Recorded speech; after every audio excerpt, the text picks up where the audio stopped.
The best way to learn is by doing. Welcome to the video service that unlocks and reveals the hidden value in your SAP system. Hi, I am Martin, and in this video, we will focus on very important topic, exception management prioritization. Organizations that become exception-minded increase supply chain performance significantly. However, the order in which we address these exceptions or critical issues is key for us to maximize supply chain performance.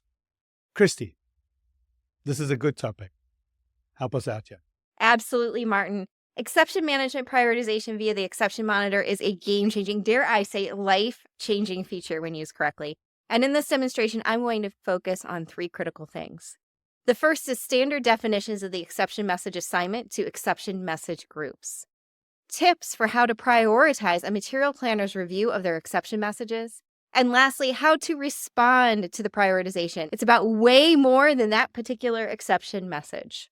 Here we are at our exception monitor, and what I want to do now is give you some tips and tricks in terms of how to prioritize your exception messages. So I imagine that this is one of the hardest things to get started with. Everybody naturally gravitates towards the exception message group 7 exception messages 10, 15, and 20.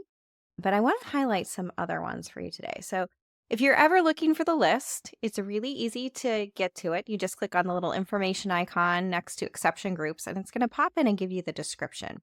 So this is the standard setup for exception message groups and exception messages. Some of you clicking on the video or the demo today may have thought we were going to talk about renumbering these, and that's actually not what we would suggest. We would suggest you keep the standard settings for the exception message groups and the associated exception messages.